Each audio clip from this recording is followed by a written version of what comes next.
Tuwing Pebrero dito sa Sunken Gardens sa UP Diliman, nagtitipon-tipon ang libo-libong katao para sa ilang gabi ng musika at pagsulong ng mga advokasya. Pero alam niyo ba na may kinalaman pala ang pagdeklara ng martial law noong dekada 70 sa paghubog ng fair? Nagsimula ito sa UP Los Baños bilang isang protest fair, isang pagprotesta sa mga regulasyon na nagbabawal sa pagtitipon ng mga tao bukod pa sa mga issues ng corruption, poverty at tampering with the Constitution. Behind the songs was the beating heart of student resistance. Diyan nakilala ang UP Diliman noong panahon ng martial law. Sa mga kalyeng ito, dating naglakad ang mga estudyante at student leaders na all throughout the first Marcos administration showed that we can fight the tyranny. It held in its halls the vigor, passion, and idealism that was unique to the youth. And it brought rise to one of the most important events in the earlier part of the Marcos rule, ang First Quarter Storm.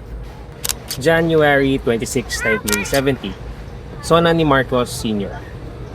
50,000 individuals came in a protest organized by the National Union of Students of the Philippines, the Student Cultural Association of UP, and Kabataang Macbayan.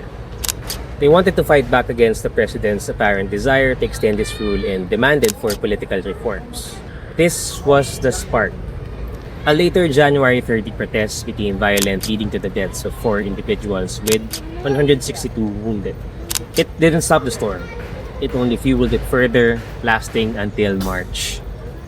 February 1, 1971, isang taon simula ng first quarter storm. Tumataas ang presyo ng langis at naging mas maugong pa na may planong magdeklara ng martial law si Marcos. Isang protesta. Nagbarikada ang mga estudyante dito sa University Avenue. Without warning, binaril ni Inocente Campos, isang math professor na pro-Marcos, si Sunny Messina. Messina died 3 days later. The student body was outraged at dito naganap ang tinatawag na Diliman Commune na tumagal hanggang February 9. Student activists versus police, the demand for social justice versus the continued militarization of the state.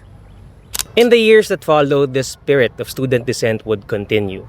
Silent marches, flash protests, malaking parte ang ginampanan ng student activism noong panahon ng martial law. At sa panahon ngayon, malaking parte muli ang pwede nitong gampanan. Seeds of hope. And many more rallies and protests later, it did happen. All of these would culminate in the People Power Rally that finally ousted the monster in Malacanang. 40 taon na ang People Power. Hindi tayo nakakalimot